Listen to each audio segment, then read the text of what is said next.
जय हिंद। पिछले दिनों से हमारा चल रहा है इंडियन इकोनॉमी और आज जो हमारा टॉपिक है वो चैप्टर है वो हमारा है भारतीय वित्तीय बाजार। ये हमारा सार संग्रह का बुक है और पिछले दिनों मैंने काफ़ी सब्जेक्ट के बारे में रिवीजन कर लिया है और आगामी परीक्षाओं को देखते हुए मैंने बहुत ही जल्द इनको सेशन को एंड करने वाला हूँ। तो आप हमारे साथ बने रहे, तो हमारे साथ जुड़े रहेंगे तो आपका जल्दी रिवीजन होता रहेगा। ठीक है, तो बढ़ते हैं आगे और सीखते हैं यहाँ से क्या सीखने के लिए मिलती है। ऐसी संस्थागत व्यवस्था जिसमें क्रेता एवं विक्रेता नियमित रूप से वित्तीय विनिमय मतलब एक्सचेंज फाइनेंस करते हैं तो वह वित्तीय बाजार कहलाता है। ठीक है, मतलब कहने का अर्थ है कि अगर कोई व्यक्ति अगर क्या करता है कि मतलब फाइनेंस मतलब संपत्तियों का आदान प्रदान करता है तो वही को क्या करते हैं, वित्तीय बाजार करते हैं। ठीक है, और उसमें देखा आता है इसके अंतर्गत मुद्रा बाजार, पूंजी, समाज मतलब इसके अंतर्गत क्या क्या आदान प्रदान करते हैं, मुद्रा करते हैं या तो पूंजी करते हैं बाजार में, या तो वायदा बाजार। वायदा क्या हो गया, मतलब संपत्ति जो होता है मतलब जमीन हो गया इत्यादि चीज़ें, एवं विदेशी विनिमय भी कहते हैं। विदेशी विनिमय मतलब विदेशी वस्तुओं का भी आदान प्रदान करते हैं, विदेशी विनिमय करते हैं इत्यादि चीज़ों को क्या कहते हैं हम लोग, वित्तीय विनिमय को सभी को इन्हीं जो क्या कहते हैं, बाजार कहते हैं। ठीक है, बाजार का ये डिफिनेशन है। ठीक है, देखिए मुद्रा बाजार के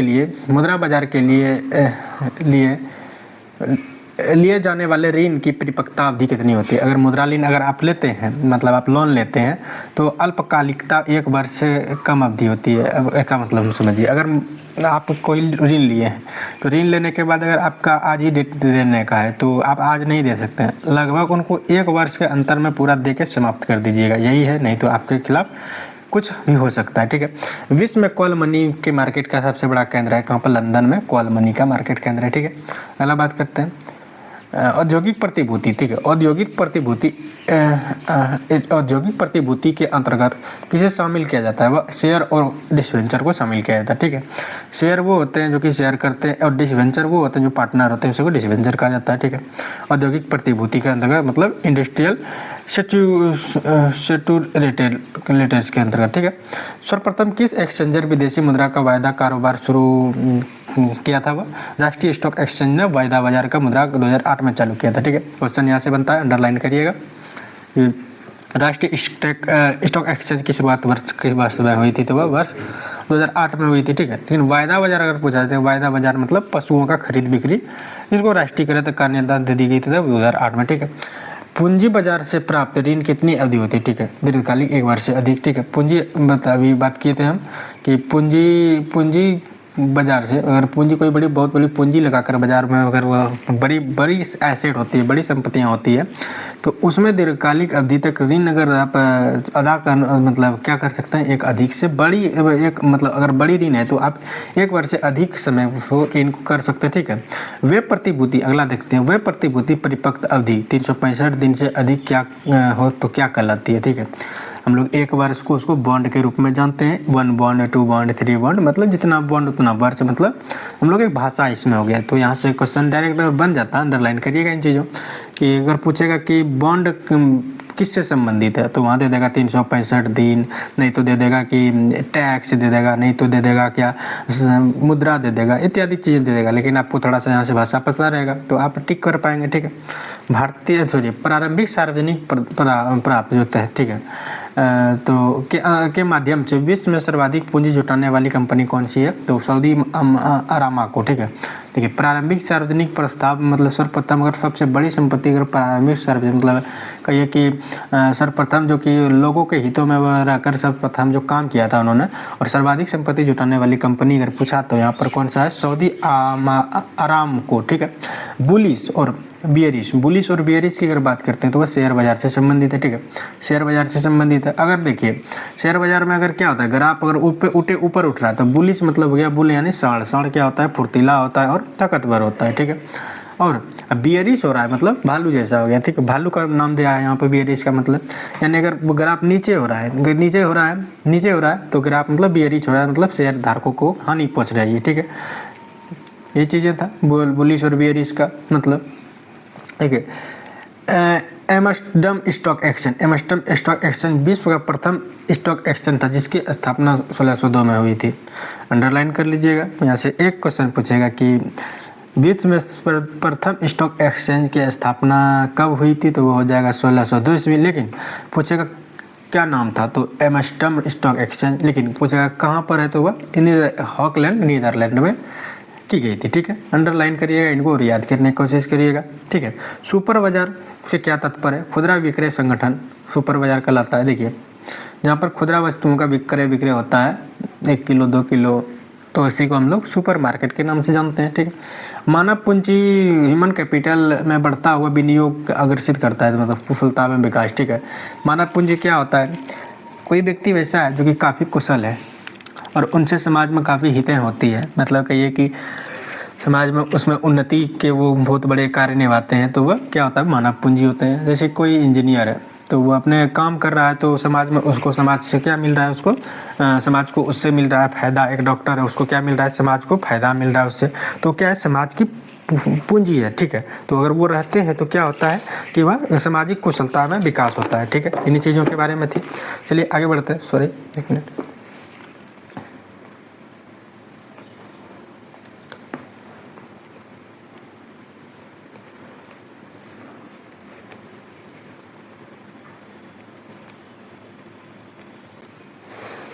आगे बढ़ते हैं। आगे हमारा भारत का औद्योगिक, ठीक है, भारत का औद्योगिक एवं वित्त निगम मतलब इंडस्ट्रियल फाइनेंशियल कॉरपोरेशन किस रूप में कार्य करता है? तो वो विकास बैंक के रूप में कार्य करता है। ठीक है, कोई भी हमारा अगर इंडस्ट्रियल है हमारे भारत में तो वो चाहता है कि विकास हो हमारे भारत का, मतलब पर कैपिटा इनकम बढ़े। ठीक है, बाजार अर्थव्यवस्था, देखिए मार्केट इकोनॉमी का प्रबल समर्थन किसने किया था? एडम स्मिथ जो कि है भारतीय अर्थव्यवस्था का जनक कहे जाते हैं, एवं रिकार्डो जे के गलब्रेथल ने इन्हें अर्थव्यवस्था के बारे में इन्होंने काफ़ी बल दिया था और इन्होंने परिभाषित करके इन्होंने देखा कि बहुत सारे व्यक्तियों के हितों के बारे में इन्होंने अर्थव्यवस्था पर बहुत इन्होंने नीड रखी और इन्हीं से लेकर इन्होंने काफ़ी अपनी कल्पनाएँ व्यक्त की है। ठीक है, एवं अगला जो कि है, कुछ बात नहीं, एडम स्मिथ आपको डायरेक्टली याद करना है कि भारत में अर्थव्यवस्था का जनक किसे माना जाता है?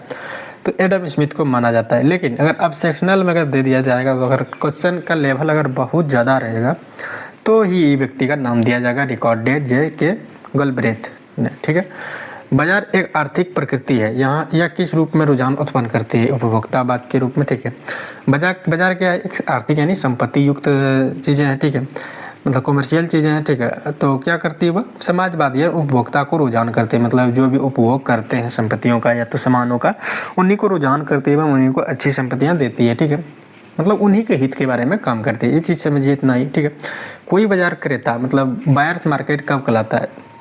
जब वो मांग पूर्ति अधिक हो। ठीक है, मान के चलिए आपको ईंट खरीदना है घर बनाने के लिए, तो ज़रूरी है कि आपको बालू ही खरीदना होगा, तो बहुत ज़्यादा ज़रूरी है। बिना बालू के आप घर नहीं बना सकते, सीमेंट के घर नहीं बना सकते, तो आप क्या कहला जाएंगे? ठीक है, बायर्स कहला जाएंगे। ठीक है, बायर्स कहला जाएंगे, मतलब जो एकदम कम्प्लीटली ज़रूरत ही हो, उसके बिना कोई जरूर काम होगा ही नहीं। ठीक है, तो वही हो जाता है बायर्स था। कोई बाजार विक्रेता बाजार कहलाता है, तो बायर्स मार्केट कहलाता है जब मांग की आपूर्ति अधिक हो। अगर कोई मार्केट में क्या हो गया कि एक समय जब आता है, जब शादी का समय आता है, तो देखते होंगे मार्केट में बहुत सारे सोना चांदी दुकानों में या तो सामान या तो जो दहेज में दिए जाते हैं या तो जो लड़कियों को शादी में लगते हैं या लड़के के शादी में लगते हैं, तो क्या देखते होंगे मार्केट में उन चीज़ों को आपूर्ति बढ़ जाती है, मतलब बहुत ही खरीदारी बढ़ जाती है। उसी को हम लोग क्या बोलते हैं? बायर्स मार्केट बोलते थे।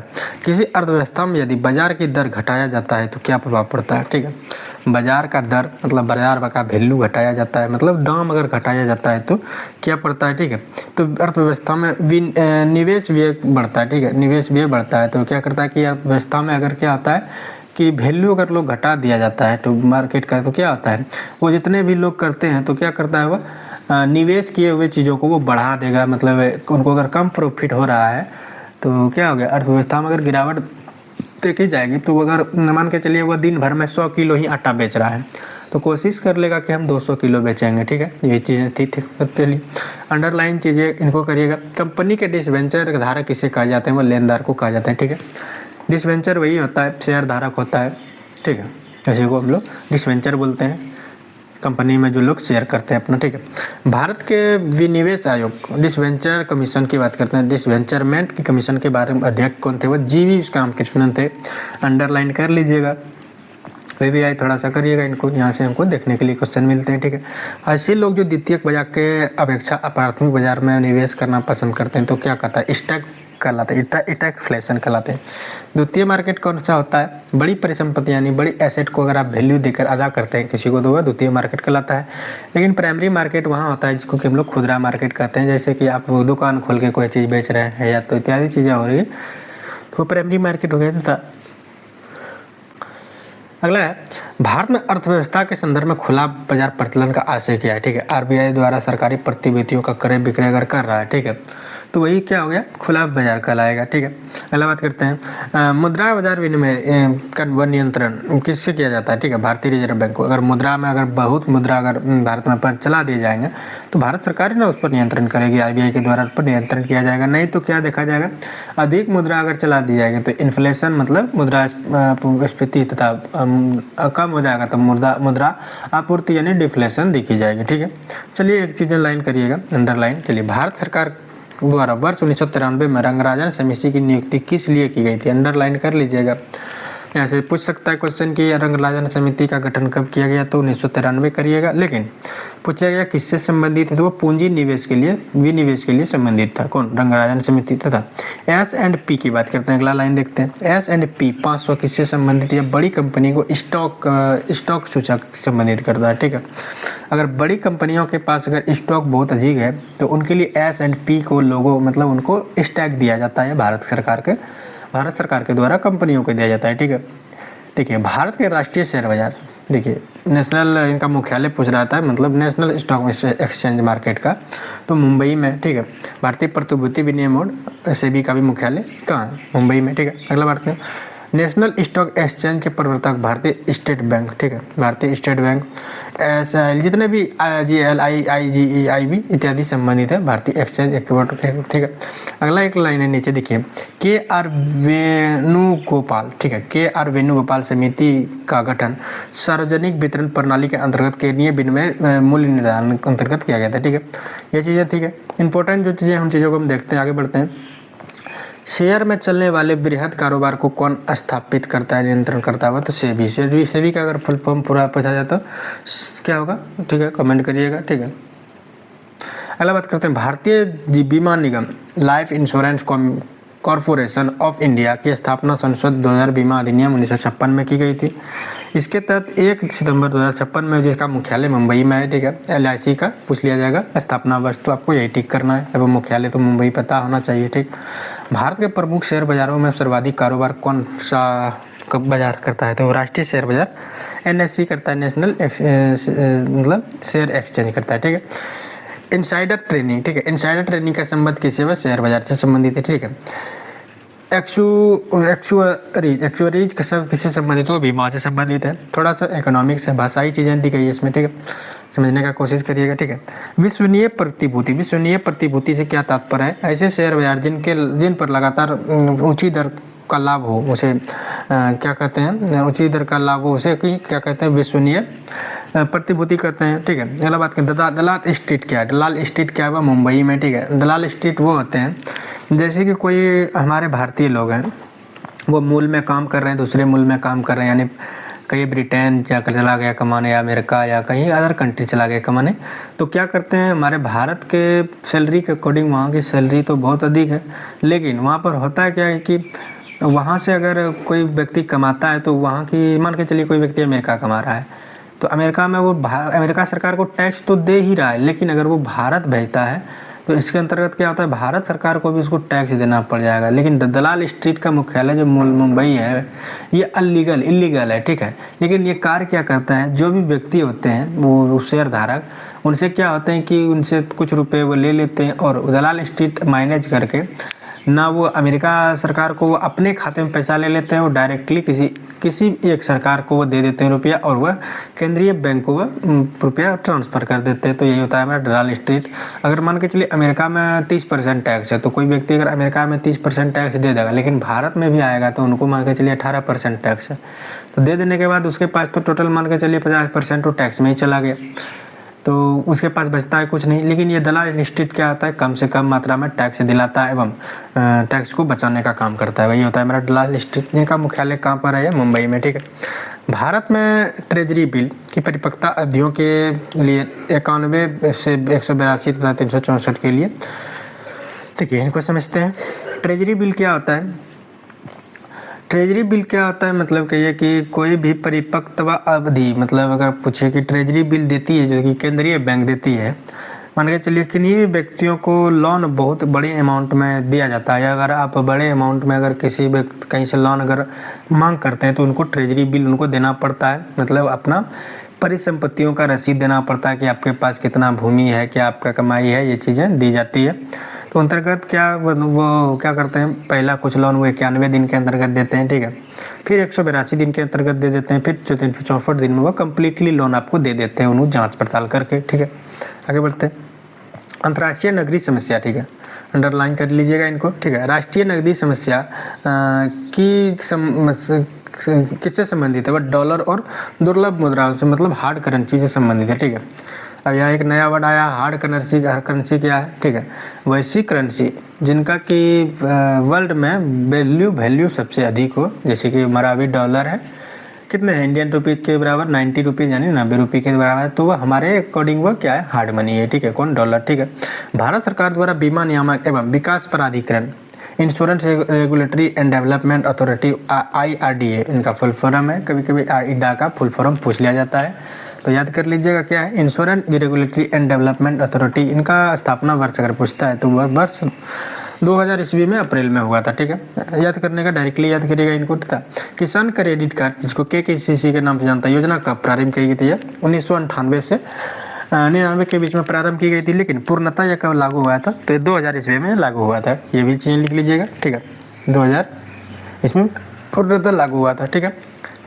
RN मल्होत्रा समिति किससे संबंधित है? LIC इत्यादि, लाइफ इंश्योरेंस इत्यादि जितने भी बीमा कंपनियों के ये अग्रधारक रूप में इन्होंने काम किया था। कौन? ये RN मल्होत्रा ने, इसी को जनक भी बोला जाता था, इनसे ही संबंधित है, ठीक है। साख निर्धारण से संबंधित, देखिए साख क्या होता है? साख वो कागजी मुद्रा होती है, जितने भी हमारे नोट होते हैं भारत में चल रहे, भारत या दो भी कंट्री हैं, तो नोट जो भी नोट चल रहे थे उन्हीं को हम लोग साख करते हैं। तो सबसे बड़ी, भारत की सबसे बड़ी क्रेडिट रेटिंग संस्थान कौन सी है? तो वो क्रिसलिंग वर्ष 1987 में है, ठीक है। अगला बात करते हैं, क्रिसलिंग एक वैश्विक क्रेडिट रैंकिंग है, ठीक है। क्रिसलिंग के बारे में थोड़ा सा जान लेते हैं। क्रिसलिंग एक वैश्विक क्रेडिट रेटिंग है, एजेंसी है, जो कि अर्थव्यवस्थाओं के साथ कंपनियों को साख की स्थिति का मूल्यांकन कराता है, ठीक है। समझते हैं क्या होता है। अगर कंपनियों के पास साख की भंडारण कम है या अधिक है तो क्या कर रहा था, तो वो क्रिसलिंग कंपनी क्रेडिट रेटिंग ऐसा कराती है कि उनको क्रेडिट दिलाती है कि आपके पास अगर इतना परिसंपत्तियां हैं तो कोई प्रकार की आपको काला धन का, मतलब आप पर छापा नहीं मारा जाएगा, और उसको ये गारंटी देती है। क्रिसलिंग कमेटी भी देती है, ठीक है। इसके लिए क्रिसलिंग कमेटी भी गठन की गई थी। यह कंपनियों के साख की स्थिति का मूल्यांकन करता है, लेकिन बताता है कि कोई भी कंपनी, अब देखिए अगर किसी का मान के चलिए 100 करोड़ का बिजनेस है, तो लेकिन वो 1 लाख करोड़ तो वो नहीं रख सकता है, उन्हीं कमेटियों का, इसीलिए क्रिसलिंग कमेटी का गठन किया गया। उन्हीं पर नियंत्रण रखती है और उन्हीं को अनुभूति देती रहती है, एवं उनका जितने भी PA होते हैं वह एकजुट से होकर मिलकर वो अपने में बात करते हैं, ठीक है। बात करते हैं भारत की कौन सी संख्या सहयोग निधियों का नियमन करती है? वह सेबी, ठीक है। भारत में सहयोग निधि, मतलब जो कि सेबी जो है तो क्या करता है, सहयोग नियामक के रूप में काम करते हैं। सभी व्यक्तियों को ऋण प्रदान भी करते हैं। कौन? सेबी के द्वारा किया जाता था। सेबी अधिनियम एक्ट कर पूछा जाएगा, अंडरलाइन कर लीजिएगा, BBI करिएगा थोड़ा सा। वर्ष 1992 में सेबी आयोग का गठन किया गया था, ठीक है। इंपॉर्टेंट जो चीज़ें हैं उनको हम देखेंगे, ठीक है। ये जो बॉक्स में दी गई है इनका हमको कोई मतलब नहीं है, चलिए आगे बढ़ते हैं, ठीक। कौन सी एकमात्र, ठीक है, कौन सी एकमात्र कंपनी जो कि भारत में भारतीय डिस्पोजिटरी, मतलब रसीद के रूप में सूचीबद्ध है? वो स्टेट चार्टर बैंक, ठीक है। स्टेट चार्टर बैंक जो है वो क्या होता है, भारत के पॉजिटिव की रसीद में देते हैं, ठीक है। भारत सरकार को पॉजिटिविटी की रसीद देती है तो नेगेटिविटी की रसीद देती है। अगर भारतीय बैंक है, तो कि भारतीय रिजर्व बैंक अगर अच्छे रूप में अपने आप को, अगर वह क्या करते हैं, लोगों को ऋण प्रदान करा रही होती है, तो उससे साख मुद्रा पर नियंत्रण रहता है, यानी कागजी मुद्रा पर उनका अच्छा नियंत्रण रहता है। एवं भारत में क्या होता है कि उस पर स्टैगफ्लेशन नहीं बढ़ता है, मानी कि चलिए कि इन्फ्लेशन नहीं, मुद्रा का भंडारण अधिक न हो जाए देश में, जिससे कि महंगाई न बढ़े, तो उसी के लिए वो पॉजिटिव रसीद देते हैं किनको? स्टेट बैंक ऑफ इंडिया को, ठीक है।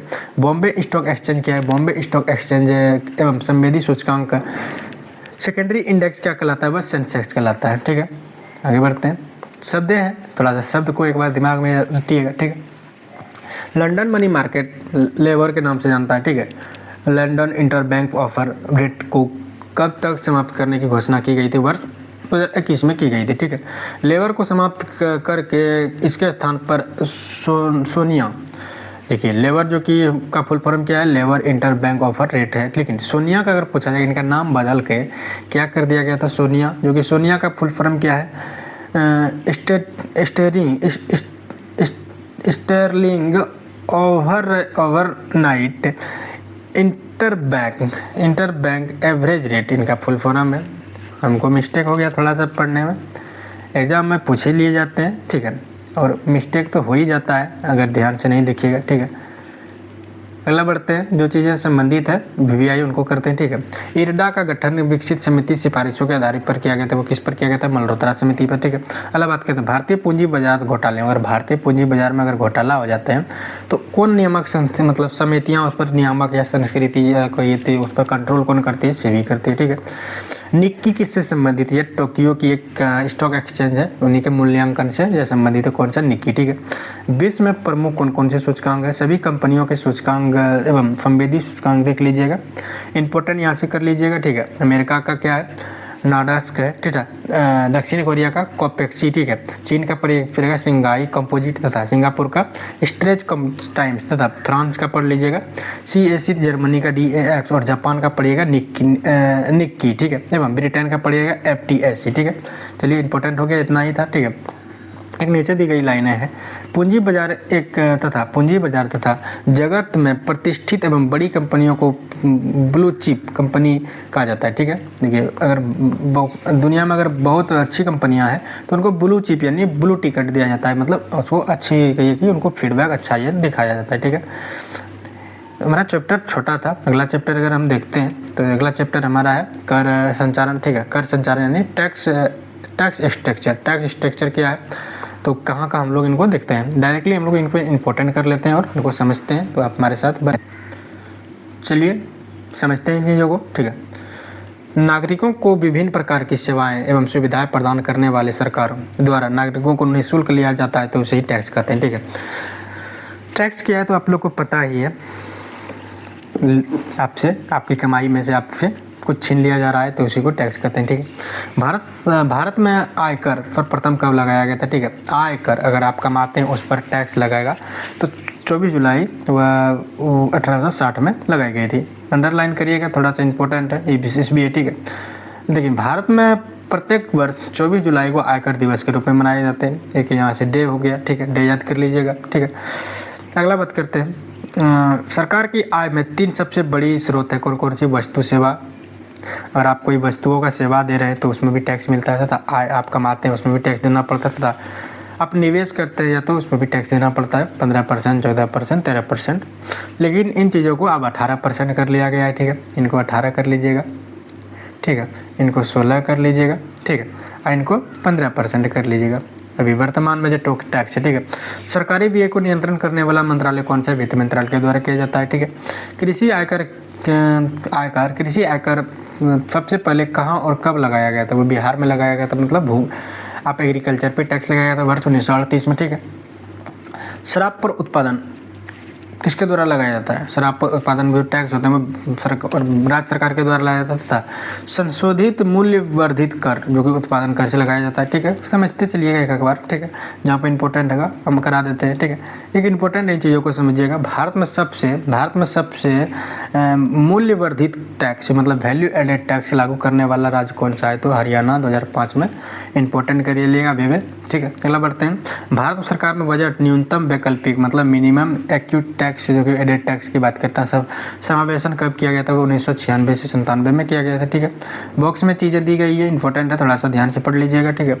सरकार ने आर्थिक विकास का निवेश तथा रोजगार सृजन को बढ़ावा के लिए उद्देश्य से सितंबर 2019 में कंपनियों के लिए निगम कर की आधार कर 30% से घटाकर 22% कर दिया। इसके अतिरिक्त कंपनियों को न्यूनतम वैकल्पिक कर मतलब मिनिमम एडेड टैक्स की छूट भी दी गई, ठीक है। कितनी पहले थी वह 30% लिया जाता है, लेकिन वर्तमान में उसको टैक्स घटाकर कितनी कर दिया है 22% कर दिया गया, जिसको हम लोग MAT के नाम से जाना जाता है। अगर MAT का फुल फॉर्म MAT क्या है तो क्या है, मिनिमम एडेड टैक्स है, ठीक है। इकोनॉमिक्स है, यहाँ से आपको भाषा में ही फंसाएगा डायरेक्टली, कभी इसमें ये सब चीज़ें कम पूछती है, लेकिन भाषा अगर आपका क्लियर नहीं रहेगा इकोनॉमिक्स का तो ये अलग ड्रामा करता है, ठीक है। संविधान के किस अनुच्छेद के अंतर्गत GST परिषद का गठन किया गया था? वह 279 का ए, अनुच्छेद 279 का ए याद कर लीजिएगा।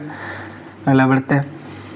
वित्त आयोग किस प्रकार की संस्था है? अर्ध न्यायिक संस्था है। कौन? वित्त आयोग, ठीक है। कृषि जोत, भूमि जोत जो होते हैं कि सुझाव समिति में को देखिए, भूमि जो हम लोग जोती करते हैं या जुताई करते हैं, इसमें फसल उगाते हैं, तो उन सुझाव की समिति और कब कर दिया गया था? तो KN राज्य समिति के द्वारा 1972 में इस समिति का गठन किया गया था, ठीक है। उस पर भी वह टैक्स लिया जाता है, जो हम लोग जब रसीद कटाने जाते हैं तो मालगुजारी हम लोग को देना पड़ता है, ठीक है। पेमेंट ऑफ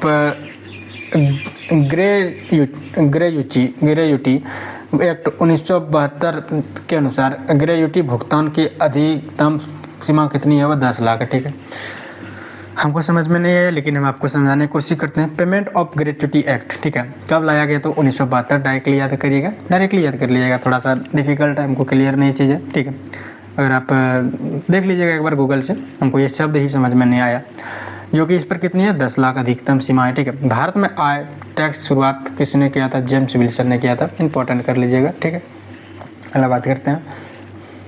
वह कर जो क्रेता के लिए प्रत्यक्ष रूप से वस्तुओं के मूल्यों को वृद्धि करता है, वह क्या कहलाता है? आयकर, ठीक है।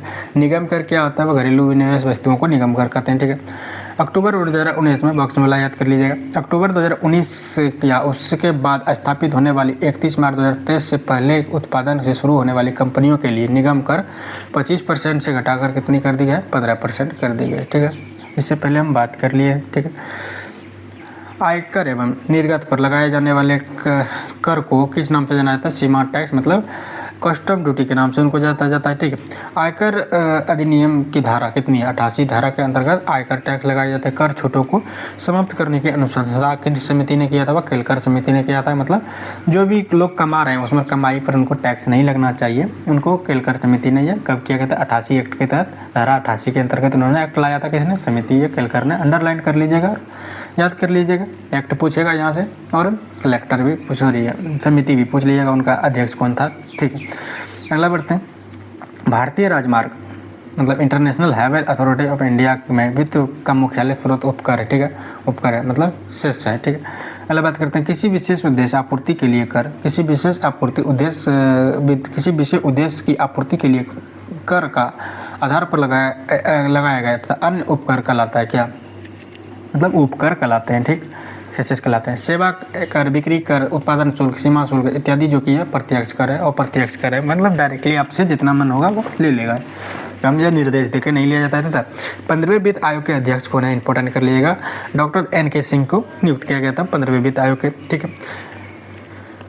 अगला बात करते हैं जो कि इंपॉर्टेंट, उनको याद करते हैं। स्टाम्प शुल्क, स्टाम्प जो कि हम लोग क्या करते हैं, जैसे कि भूमि खरीदते बेचते हैं या तो कोई भी चीज़ों को हम लोग देते हैं, तो स्टाम्प शुल्क कर जो लिया जाता है वो राज्य सरकार के द्वारा लेके जाते हैं, ठीक है।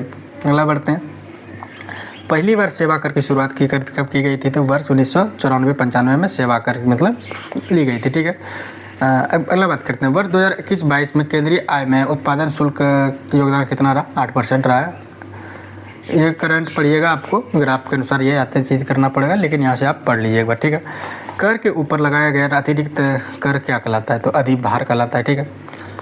मतलब टैक्स तो आपसे अगर ले रहा है लेकिन फिर भी उस पर बढ़ा दिया तो क्या हो गया? मतलब अधिक टैक्स लिया जाएगा, मतलब अधिभार हम लोग उसको बोलते हैं, ठीक है। 15वें वित्त आयोग के अनुसार विवरण योग्य साधारणों में राज्यों का हिस्सा कितना रहा? 41% रहा है। देखिए 15वें वित्त आयोग में वितरण योग्य संस्थाओं में राज्यों का हिस्सा 41% रहा है। 15वें वित्त आयोग के केंद्र और राज्यों के बीच कर की हिस्सेदारी 41% बनाए रखने की सिफारिश यह राशि वर्तमान में कितनी है? 42 कर दी गई। लेकिन जम्मू कश्मीर राज्य में विभाजन के पश्चात केंद्र शासित प्रदेशों की स्थिति में 1% की अवधारणा को समायोजन किया गया, ठीक है। यहाँ से संबंधित ले लिया कि पहले जो की था हिस्सेदारी टैक्स केंद्र राज्यों के बीच जो लिया जा रहा था, तो 41 थी, लेकिन वो 42 कर दिया गया। किस राज्य से संबंधित है? तो यहाँ से जम्मू कश्मीर आप टिक कर लीजिएगा, जिसमें 1% आवश्यक समायोजन का विकास कर दिया गया था। ठीक है। आर्थिक मंदी के दौरान सरकार को कौन सा कार्य किए जाते हैं? ठीक है। अगर आर्थिक मंदी हो जाए तो सरकार के द्वारा किया जाता है, मतलब टैक्स में कमी कर दी जाती है सरकार के द्वारा था। सरकारी में सैलरी, सरकारी व्यय में मतलब क्या कहते हैं कि जहाँ पर यहाँ पर क्या आर्थिक संकट अगर देखा जाए तो लोगों से कम टैक्स लिया जाएगा, लेकिन उनकी सैलरी बढ़ा दी जाएगी। ठीक है। मूल्य वर्धित कर मतलब वैल्यू एडेड टैक्स लागू करने वाला अंतिम राज्य कौन सा है? सबसे बाद में मध्य उत्तर प्रदेश ने लागू किया गया। ठीक है। अंतिम राज्य में एवं सबसे पहला कौन सा है? बिहार ने लागू किया जाता था। भारतीय जीएसटी मॉडल किस देश उपभोक्ता बैंक भारतीय जीएसटी मॉडल किस देश के उपभोग वैट मॉडल पर आधारित है? वो कनाडा के मॉडल पर आधारित था। किस देश की सबसे पहली जीएसटी लागू किया था? वो फ्रांस ने। इंपॉर्टेंट कर लीजिएगा, लेकिन भारत में पूछा जाएगा तो जीएसटी कब लागू हुआ था? कमेंट करिए। और पहला किस राज्य में लागू हुआ था, ये भी कमेंट कीजिएगा आप। ठीक है। भारत में वस्तु कर सेवा कर जो का 1 जुलाई 2017 को लागू किया गया। ठीक है। लेकिन कहाँ किया गया था लागू? भारत में। बताइए, यहाँ से हम तो डेट कर लिए 1 जुलाई 2017, लेकिन भारत में सबसे पहले कहाँ किया गया था? कमेंट कर लीजिएगा एक बार आप, अगर याद है तो। ठीक है। जीएसटी परिषद अध्यक्ष केंद्रीय वित्त मंत्री होते हैं एवं केंद्रीय वित्त मंत्री के राज्यों के मंत्री एवं प्रतिनिधित्व करते हैं, जिसमें कि ये बात करते हैं जो कि जितने भी होते हैं क्या कहते हैं, ये जीएसटी टैक्स जो केंद्र मंत्री होते हैं, केंद्र सरकार के द्वारा टैक्स लिया जाता था। काले धन को सफ़ेद वैध कराने की प्रक्रिया क्या कहलाता है? मनी लॉन्ड्रिंग कहलाती है। ठीक है। एवं वर्ष 2012 में मनी लॉन्ड्रिंग पर रोक लगाने के उद्देश्य से कौन सा नया टैक्स लगाया गया था? वह एंजल टैक्स लगाया गया था। ठीक है। यहीं पर याद कर लीजिएगा कि भारत में 5000 एवं 1000 के नोट पर प्रतिबंध कब लगाया गया था? डेट क्या था उनका? ठीक है। कौन सा नियम कर चोरी करने वाला पहचान कराता है? ठीक है। गार जनरल एंटी एविडेंस रूल को ही गार कहते हैं, जो कौन से अधिनियम चोरी करने वाले की पहचान कराता है? तो अगर ब्लैक मनी का वह बचाता है तो वह गार जो कि उनका आयोग जो कि है मनी लॉन्ड्रिंग के अंतर्गत उनको पता किया जाता है कि जो व्यक्ति है उनके गार के द्वारा उनको पता करके यह पता कर लिया जाता है कि उनके किसके पास ब्लैक धन है, किसके पास नहीं है। ठीक है। लेफर वक्र क्या प्रदर्शित करता है? कर जो कि है राजस्व में प्रति व्यक्ति दर के मतलब संबंध में रखता है। प्राप्ति मतलब टैक्स के रूप में राजस्व प्रतिभूति के बारे में बात करता है। ठीक है। अगला बात करते हैं, जो इम्पोर्टेंट है अंडरलाइन करिएगा और वीवीआई करके याद करने की कोशिश करिएगा। अब हमारे पास समय बहुत कम है, एग्जाम पॉइंट ऑफ व्यू से बात करते हैं। प्रत्यक्ष करों की प्रविष्टि कैसी होती है? वह प्रगतिशील होती है। ठीक है। बात करते हैं मतलब प्रत्यक्ष टैक्स जो लिए जाते हैं वो प्रगतिशील होता है, मतलब लेते रहते हैं। ऐसा नहीं कि वह एक फिक्स सीमा कर ले जाते हैं, आपको जैसे होगा वैसे मतलब आपसे टैक्स ले लिया जाएगा। ठीक है। प्रत्यक्ष कर किस प्रकृति की होती है? वह प्रतिगामी पर होती है, मतलब डायरेक्टली ले लिया जाता है, मतलब अप्रत्यक्ष नहीं होता है, प्रत्यक्ष कर होता है। ठीक है। हम बात करते हैं भारत में मूल्य वर्धित कर समिति का अनुशंसा पर लागू किया गया था। वह देखिए अंडरलाइन कर लिएगा। भारत में अगर पूछा जाए कि मूल्य वर्धित कर टैक्स किस अनुशंसा पर लागू किया गया था, वो था असीम दास गुप्ता समिति के अंतर्गत लागू किया जाता था। विकास से विश्वास योजना किससे संबंधित है? वो विवादित कर राशि का भुगतान करने से संबंधित है। ठीक है। भारत में प्रत्यक्ष एवं अप्रत्यक्ष कर के सुधार के लिए कौन सी समिति बनी गई है? बीबीआई कर लीजिएगा। ठीक है। क्वेश्चन बने हैं देखने के लिए, बीबीआई कर लीजिएगा। कौन सा? आरजे चलैया समिति का गठन किया गया था। सेंट्रल बोर्ड ऑफ डायरेक्टर का गठन कब किया गया था? वह वर्ष 1963 में किया गया था। ठीक है। आगे हम बात करेंगे सेंट्रल बोर्ड ऑफ इंडिया या तो डायरेक्टर क्या होता है। ठीक है। इष्टतम कारापूरण का सिद्धांत किससे संबंधित है? रैमसे से संबंधित है। रैमसे एक गठन हुआ है जो कि मनी लॉन्ड्रिंग से संबंधित एक समिति का आयोग का गठन करता है, तो उसी को रैमसे कहता था। अनुपातिक कर किससे कहते हैं? ठीक है। अनुपादक कर किसे कहते हैं? प्रत्यक्ष करों को। ठीक है। वैट सिद्धांत का प्रतिपादन किसे है? ठीक है, पूछ लिया जाता है, अंडरलाइन कर लीजिएगा इन चीज़ों को कि वैट सिद्धांत का प्रतिपादन किसने किया था? तो F1 सीमेंट्स ने किया था। ठीक है। वर्ष 1918 में किया गया था। आय में वृद्धि के साथ कर में वृद्धि किस प्रकार का कारोपन है? विशिष्ट या प्रगतिशील कारोपन का विशिष्टि प्रदान करता है। तथा समसामयिक कर जो भी होता है किस श्रेणी में कौन सा कर आते हैं? तो वह उपकार एवं अधिभार कब आते हैं? मतलब समसामयिक कर में। ठीक है। भारत में संपदा कर। ठीक है। भारत में संपदा कर तथा संपत्ति के उपहार कर लगाए जाने वाले सुझाव सर्वप्रथम किसने किया था? तो वह उनका प्रोफेसर कोल्डार के द्वारा किया गया था। अंडरलाइन कर लीजिएगा। ठीक है। संपत्ति एवं संपदा एवं कई उपहार, मतलब आप इसको अगर कहिए कि आप उपहार दे रहे हैं, मतलब आप गिफ्ट दे रहे हैं, उस पर भी टैक्स लगता है। ठीक है। कलेक्टर समिति किससे संबंधित है? प्रत्यक्ष एवं प्रोक्षण कारोबार समिति से संबंधित है, ठीक है। केलकर समिति, ठीक है। मॉडवेट तथा सैंडवेट किससे संबंधित है? केंद्रीय उत्पादन शुल्क से संबंधित है। ये सभी लाइनें आप इंपॉर्टेंट है, ठीक है, ध्यान से देख लीजिएगा, ठीक है। राज्य स्तर पर वैट किस कर के स्थान पर लागू होता है? ठीक है, राज्य स्तर पे वैट किस कर के स्थान पर लागू होता है? बिक्री कर के स्थान पर लागू होता था। Banking cash transaction cash fridge benefit tax कब प्रारंभ किया गया? तो वर्ष 2005 से 6 के बीच में प्रारंभ किया गया था।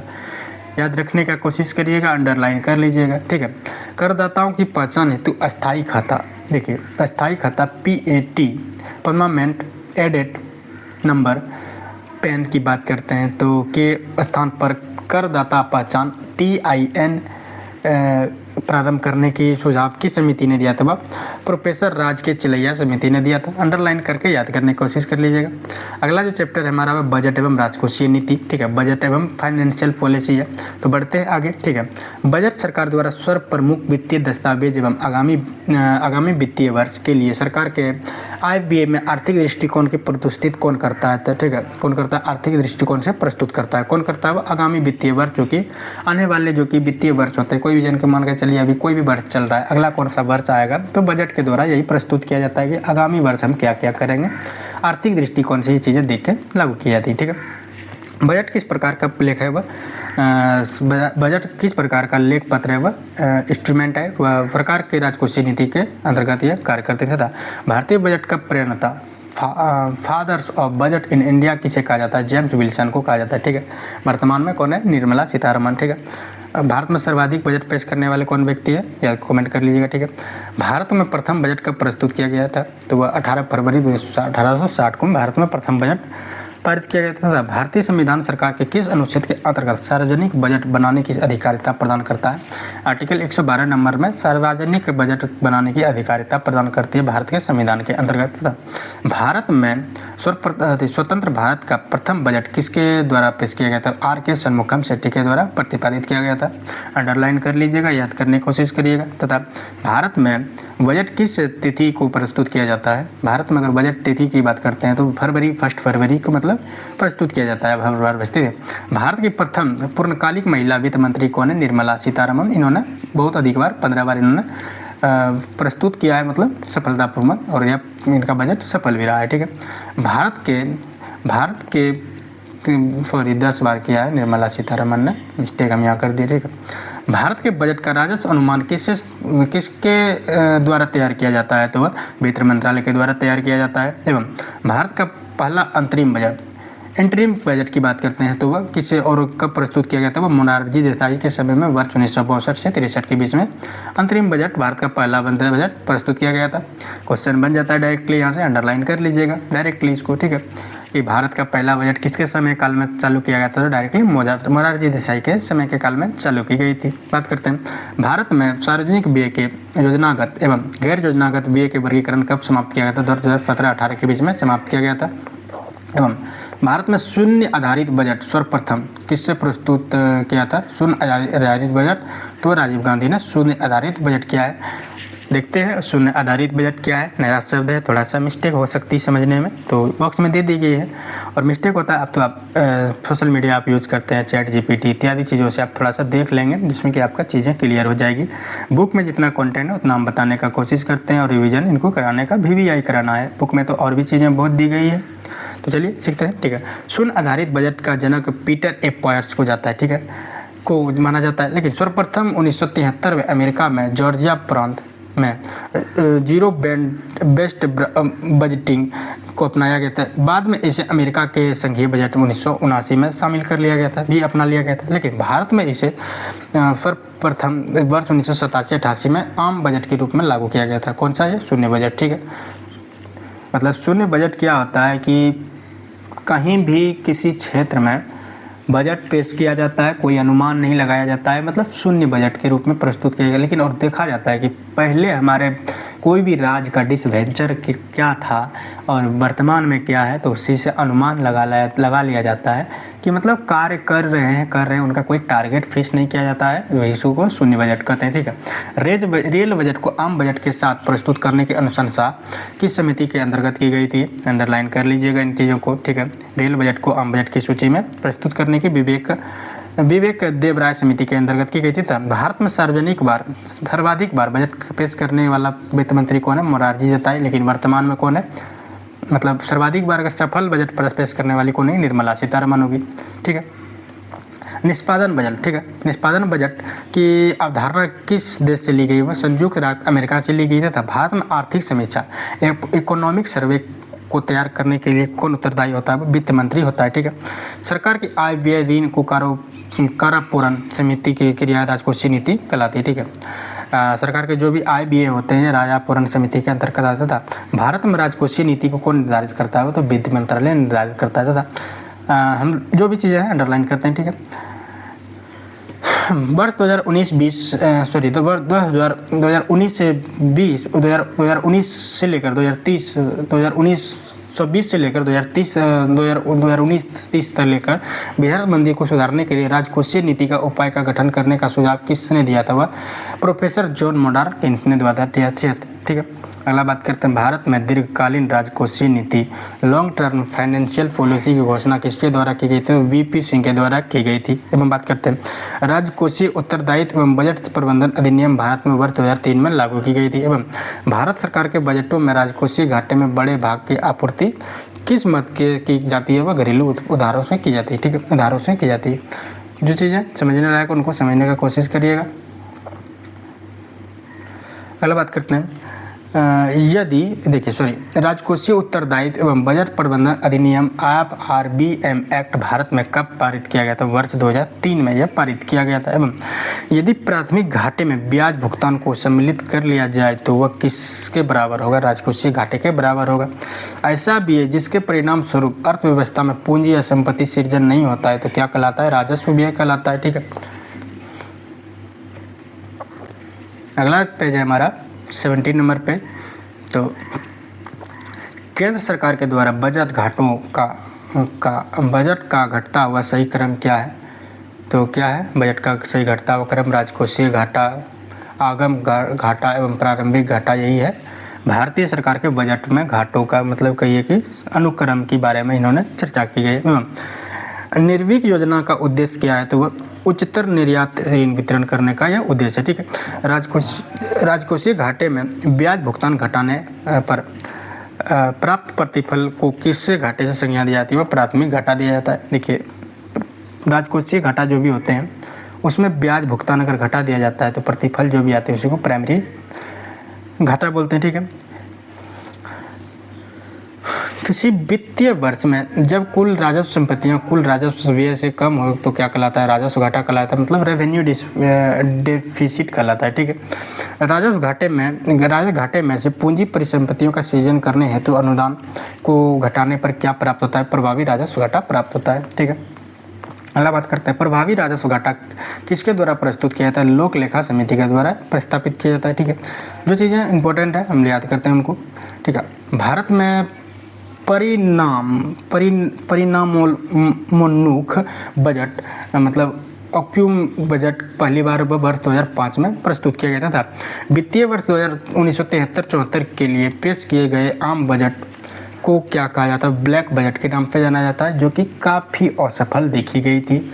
एक बार इनको गूगल करके देख लीजिएगा कि वर्ष 2019 से 74 के बीच जो प्रस्तुत की गई थी बजट, उनको ब्लैक बजट क्यों बोला जाता है। ठीक, आगे बात करते हैं, शून्य आधारित budget, zero budget based budget को किस अन्य नाम से भी जाना जाता है? तो वह सूर्यास्त बजट के नाम से जाना जाता है। मतलब सूर्य के मतलब कहिए डूबते हुए सूर्य के समय में इसको पेश किया जाता है शून्य आधारित बजट। लेकिन शून्य आधारित बजट इसलिए भी प्रस्तुत किया जाता है क्योंकि बजट पेश किया जाता है लेकिन उसमें कोई आपूर्ति मांग या तो कोई वह कार्य नहीं दर्शाते हैं, क्योंकि सरकार उस समय घाटे में चल रही होती है, इसीलिए वह योजना कम बनाती है। ठीक है, जब बीमा और क्रेडिट गारंटी निगम DICGC को जमाकर्ताओं के लिए जमा राशि बीमा दायरा बढ़ाता है तो कितना किया गया था? वह 5 लाख रुपया किया गया था। वित्त मंत्री किस विधेयक द्वारा नए करों को रोपण का वर्तमान कर ढांचा सुधारने के रूप में कार्य करता है? वित्त विधेयक के द्वारा करते हैं। ठीक है, कोई मतलब नहीं है जहाँ पे इम्पोर्टेंट बनते हैं। इसमें कुछ नहीं, आगे बढ़ते हैं। इंपॉर्टेंट हम लोग को करना है और जल्दी निकलना है, ठीक है, जो समझ में आता है। अगला बात करते हैं, केंद्रीय बजट 2021 से 22 के अनुसार भारत में कितने टेक्सटाइल पार्क स्थापित किए गए थे? वह 7 किए गए थे। अंडरलाइन कर लीजिएगा, BBI करने का कोशिश कीजिएगा।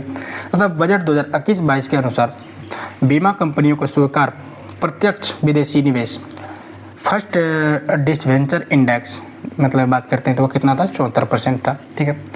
विदेशी बजट, विदेशी कंपनियां बीमा में प्रस्तुत किए गए थे, ठीक है। ये बजट है और बजट आप करंटली से भी देख सकते हैं, इससे पहले का, ठीक है।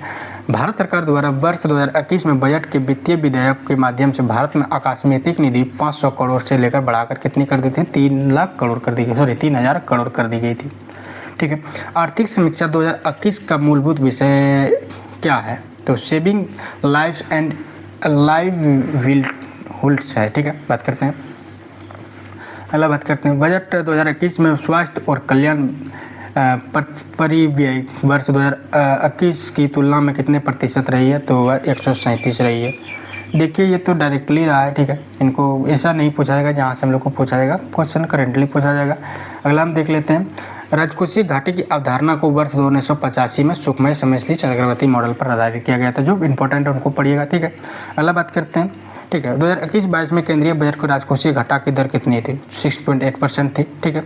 अगला बात करते हैं, भारत में बजट घाटे को पूरा करने की ट्रेजरी प्रणाली को कब प्राप्त किया गया था? हुआ इंपॉर्टेंट कर लीजिएगा कि भारत में पहली बार ट्रेजरी प्रणाली कब प्रतिपादित किया गया था? हुआ कब किया गया था? हुआ 31 मार्च 1997 में किया गया था। कौन सा? ट्रेजरी बिल लागू किया गया था। कहाँ पर? यह भारत में किया गया था, ठीक है। ये भारत सरकार के द्वारा किया गया था, ठीक है।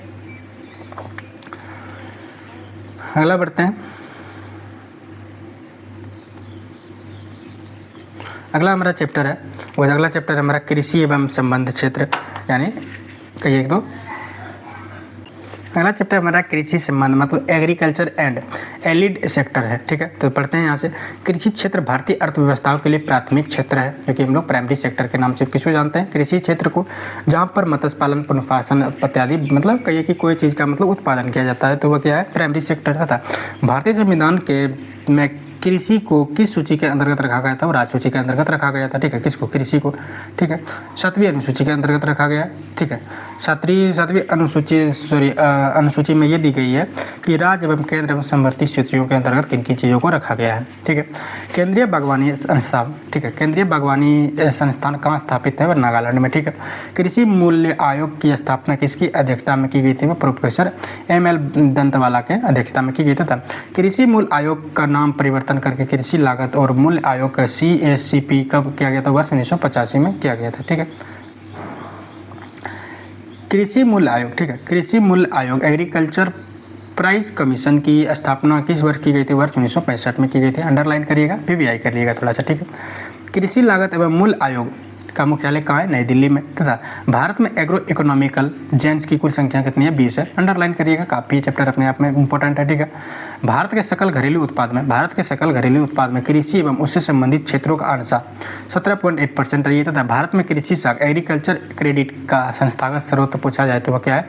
वाणिज्यिक बैंक, सरकारी बैंक तथा क्षेत्रीय ग्रामीण बैंक, जो कि भारत में कृषि शाखा को, मतलब कागजी मुद्रा को, शाखा मतलब कागजी मुद्रा को संगठित एवं गठित करते हैं, ठीक है। देखिए देखिए अगला देखते हैं, कृषि लागत एवं मूल्य आयोग की न्यूनतम समर्थन मूल्य की संतुष्टि वर्ष कब कितनी बार की गई थी? वो 2 बार की गई थी। एवं राष्ट्रीय स्तर पर कृषि विपणन सहकारिताओं को एग्रीकल्चर मार्केटिंग कॉर्पोरेटिविटी का शीर्षक संगठन कौन था? वह नेफेड था, ठीक है। कुछ नहीं मतलब बनता है, ठीक है।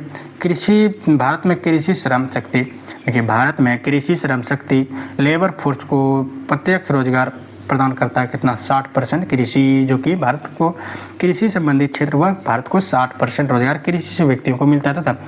बजट 2021-22 में भारत का संपूर्ण वित्त वर्ष हेतु कृषि साख वितरण लक्ष्य 16.5 लाख करोड़ रखी गई थी। किससे? कृषि से, ठीक है। अगला बात करते हैं, राष्ट्रीय कृषि अनुसंधान प्रबंधन, ठीक है, अकादमी, national academy of agriculture research management NAARM कहाँ पर स्थित है? यह हैदराबाद में स्थित है। अंडरलाइन कर लीजिएगा इनको, ठीक है। बात करते हैं राष्ट्रीय सुरक्षा mission, national food security mission के अंतर्गत चावल, गेहूं, दलहन, मोटे अनाज या वाणिज्यिक फसलें का सम्मिलित किया जाता है। कौन सा? राष्ट्रीय सुरक्षा प्राधिकरण नियम के अंतर्गत, ठीक है। राष्ट्रीय भूमि अभिलेख आधुनिकीकरण, ठीक है। राष्ट्रीय भूमि लेख आधुनिकीकरण, नेशनल लेबर रिकॉर्ड्स मॉडर्नाइजेशन कार्यक्रम का प्रारंभ किया गया था, वर्ष 2008 में किया गया था, ठीक है। 1 हेक्टेयर से कम कृषि भूमि कहलाता है क्या? सीमांत जो है कहलाती है 1 हेक्टेयर। 1000 कट्ठा भूमि को ही 1 हेक्टेयर बोलते हैं, ठीक है। गन्ने के उचित एवं लाभप्रद कीमत कौन सी अनुमति करता है? तो आर्थिक मामलों के मंत्रिमंडल की समिति द्वारा गन्नों की मतलब भूमि क्या कहता है, ठीक है। मतलब गन्ना का जो भी मूल्यवर्धन किया जाएगा उन्हीं के द्वारा किया जाता है, ठीक है। अगला देखते हैं, अगला हमारा भारत में विश्व कृषि संगठन कार्यक्रम के अंतर्गत प्रथम कृषि संगठन फर्स्ट एग्रीकल्चर सेंसस वर्ष 1970 में लागू किया गया था, अंडरलाइन करिएगा। तथा तत्पश्चात 5 वर्ष के अंतराल पर 3 चंद्रों में कृषि का संपन्न कराई गई थी, ठीक है। मौसम आधारित फसल बीमा योजना सर्वप्रथम किस राज्य ने लागू किया था? वह कर्नाटक ने लागू किया था, ठीक है। कर्नाटक ने लागू किया था। राष्ट्रीय प्रतिदर्श सर्वेक्षण कार्यालय, नेशनल सिंपल सर्वे ऑफिस का वर्ष 2019 में आंकड़े के अनुसार ग्रामीण परिवारों को कृषि विनियोग परिवारों को प्रतिशत कितना दिया गया? मतलब ग्रामीण परिवारों से अगर कहीं से भी अगर निवेश किया है तो सरकार ने कितना 57.8 करोड़ ग्रामीण परिवारों को उन्होंने अपना योजनाएं दी है, ठीक है। अंडरलाइन करते हैं इस चीज़ों को, जो चीज़ें इंपॉर्टेंट, ठीक है। कृषि लागत और कीमत आयोग वर्तमान न्यूनतम समर्थन मूल्य के अंतर्गत कुल 23 फसलों को रखा गया, ठीक है। यहाँ से पूछता है कि कृषि के अंतर्गत कुल कितने फसल ऐसे रखे गए जिनको की कीमत जो कि सरकार के द्वारा तय की जाती है, तो कितने? 23 फसल है। लेकिन दिए कौन कौन से हैं? अनाज है, दलहन है, तिलहन है, वाणिज्यिक फसल इत्यादि 4 है, ठीक है। 7 अनाज है, 5 दलहन है तथा 7 तिलहन है तथा वाणिज्यिक फसलें। वाणिज्यिक फसल में कौन आ गए? वाणिज्यिक फसल में बताइए, जैसे रुई आ गए, कपास आ गए इत्यादि हो गए, वाणिज्यिक फसल का पटसन आ गए, ठीक है। अगला देखते हैं भारत की राष्ट्रीय कृषि सहकारिता विपणन संघ किससे संबंधित है? वह कृषि विपणन से संबंधित है, ठीक है। बात करते हैं भारतीय चारागाह, ठीक है। भारतीय चारागाह एवं चारा अनुसंधान संस्थान कहाँ पर है? वह झांसी में है, ठीक है। अंडरलाइन करिएगा, इंपॉर्टेंट कर लीजिएगा थोड़ा सा, ठीक है। अगला बात करते हैं सरकार खाद्य पदार्थों में क्रय किस मूल्य पर करती है? वह अधिप्राप्ति मूल्य पर करती है, मतलब करती है, ठीक है। कौन? सरकार, ठीक है। कृषि क्षेत्र में सर्वाधिक वृद्धि दर किस पंचवर्षीय योजना में की थी? 8वीं पंचवर्षीय योजना में कृषि की दर सर्वाधिक रही है, ठीक है। खाद्यान्न की अधिप्राप्ति वितरण और भंडारण करने वाली नोडल एजेंसी कौन सी है? वह भारतीय खाद्य निगम है, FCI, ठीक है। फूड कॉर्पोरेशन ऑफ इंडिया, ठीक है।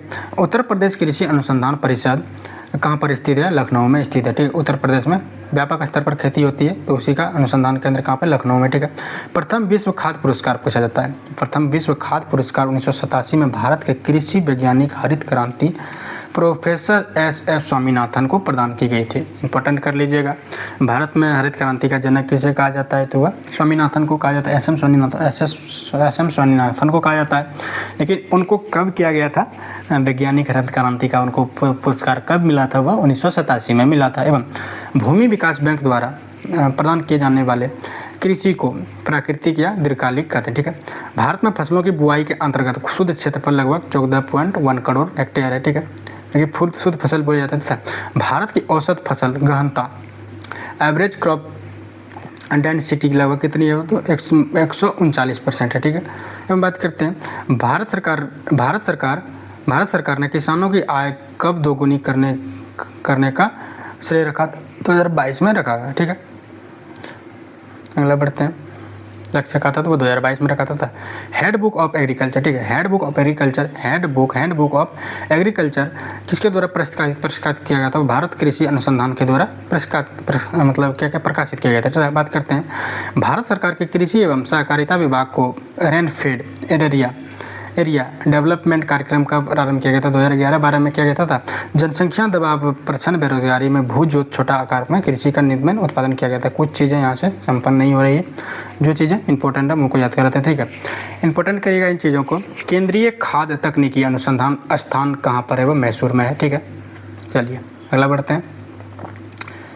ये दी गई है एक भारत में कुछ डाटा, ठीक है। कृषि उत्पादन में लकड़ी के हलों के स्थान पर लोहे के हलों का प्रयोग पूंजी बढ़ाने वाली प्रौद्योगिकी का प्रयोग में प्रगति में उदाहरण किया है, जो कि काफ़ी अच्छी जो देखा जाए, ठीक है।